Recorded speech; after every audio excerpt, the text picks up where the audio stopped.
नमस्कार. पुन्हा एकदा स्वागत आहे या श्रद्धेच्या, विश्वासाच्या आणि गुरुकृपेच्या प्रवासात. जिथे शब्द कमी पडतात आणि अनुभव बोलू लागतो. जिथे प्रश्न विचारायची गरज नसते कारण गुरुच उत्तर असतात. भक्त हो. गुरुचरित्राचा पहिला अध्याय आपल्याला शरण जायला शिकवतो, पण दुसरा अध्याय आपल्याला थांबायला शिकवतो. आज अनेक जण असं म्हणतात, मी श्रद्धा ठेवतो, मी वाचतो, मी प्रार्थना करतो, पण तरीही माझ्या आयुष्यात अडचणी काय संपत नाहीत. आजचा हा व्हिडिओ अशाच प्रत्येक मनासाठी आहे, कारण गुरुचरित्राच्या दुसऱ्या अध्याय हा चमत्काराचा नाही, तो परिवर्तनाचा अध्याय आहे. आज आपण ह्या व्हिडिओमध्ये खूप शांतपणे, खूप खोलवर आणि श्रद्धेने जाणून घेणार आहोत. दुसरा अध्याय नक्की काय सांगतो, तो का वाचावा, कसा वाचावा आणि श्रद्धेने वाचल्यावर आपल्या मनात, विचारात आणि आयुष्यात नक्की काय बदल होतात. हा व्हिडिओ घाईघाईत पाहू नका. कानाने नव्हे, मनाने ऐका. कारण कदाचित आज गुरु तुमच्याशीच बोलणार असतील. श्री स्वामी समर्थ. चला तर मग आज गुरु आपल्याला दुसऱ्या अध्यायातून काय शिकवतात ते पाहूया. दुसरा अध्याय म्हणजे शिष्याची परीक्षा सुरू होण्याचा अध्याय.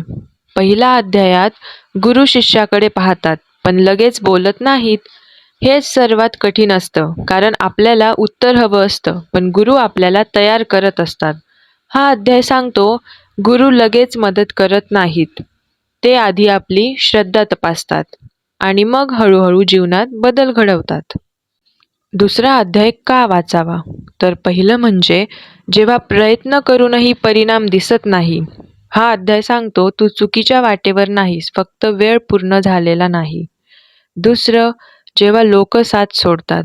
हा अध्याय शिकवतो, गुरु कधीच साथ सोडत नाहीत, ते फक्त शांत असतात. तिसरं, जेव्हा मन प्रश्न विचारतं, माझ्यासोबतच असं का? हा अध्याय मनातले प्रश्न शांत करतो. दुसरा अध्याय हा फक्त कथा नाही, तो मानसशास्त्र व अध्याय आहे. हा अध्याय आपल्याला आरसा दाखवतो. आपण खरंच शरण गेलोय का, की फक्त अपेक्षा ठेवतोय? गुरूंची कृपा आपल्याला वेळेने नाही, आपल्या पात्रतेने येते. दुसरा अध्याय वाचल्याने काय होते? तर पहिलं म्हणजे मनातील घाई कमी होते. आपण प्रत्येक गोष्ट लगेच व्हावी अशी अपेक्षा सोडतो. दुसरं, दुःख सहन करण्याची ताकद येते. दुःख जात नाही, पण आपण मोठे होतो. तिसरं, चुकीच्या लोकांपासून दूर व्हायला मदत होते. हळूहळू नको असलेले संबंध आपोआप सुटतात. चौथं, अंतर्मन बोलायला लागतं. अंतर्गत आवाज स्पष्ट होतो. दुसरा अध्याय कसा वाचावा? वाचनाची योग्य भावना. दुसरा अध्याय वाचताना ही अपेक्षा नको की आजच चमत्कार होईल, तर ही भावना ठेवा, मला धीर मिळो. वाचनापूर्वी मंत्र म्हणा, हे गुरुदेव, माझा मार्ग लगेच दाखवू नका, माझी बुद्धी तयार करा. अध्याय किती दिवस वाचावा? तर पहिलं म्हणजे 11 दिवस, ज्याने मानसिक स्थैर्य येते. दुसरं म्हणजे 21 दिवस, ज्याने आयुष्यातील दिशा मिळते, आपल्या आयुष्याला दिशा मिळते. तिसरं म्हणजे 40 दिवस, ज्याने खोल बदल होतो. अनेक साधक पहिला व दुसरा अध्याय एकत्र 21 दिवस वाचतात. अनेक भक्त सांगतात, माझ्या समस्या लगेच सुटल्या नाहीत, पण मी बदललो. आणि जेव्हा आपण बदलतो, तेव्हा समस्या लहान वाटतात, उपाय जवळ येतात, गुरु जवळ असल्याची जाणीव होते. भक्त हो, जर तुम्ही हा व्हिडिओ इथपर्यंत पाहिलात तर समजा तुमची श्रद्धा खरी आहे. कारण गुरुचरित्राचा दुसरा अध्याय सोप्या मनासाठी नाही, तो संयम ठेवणाऱ्या मनासाठी आहे.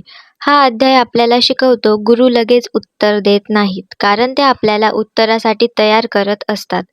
आपल्या आयुष्यात सगळ्या अडचणी लगेच जात नाहीत, पण आपण बदलतो. आणि जेव्हा आपण बदलतो, तेव्हा दुःख कमी वाटायला लागतं, भीती लहान होते आणि विश्वास मोठा होतो. जर आज तुम्ही थांबलेले असाल, गोंधळलेले असाल किंवा थकलेले असाल, तर एवढंच लक्षात ठेवा, गुरु शांत आहेत, गैरहजर नाहीत. आजपासून ठरवा, पहिला आणि दुसरा अध्याय श्रद्धेने वाचा. चमत्कार शोधू नका, स्वतःमध्ये बदल शोधा. कारण जिथे बदल सुरू होतो तिथेच गुरुकृपा सुरू होते. श्री स्वामी समर्थ.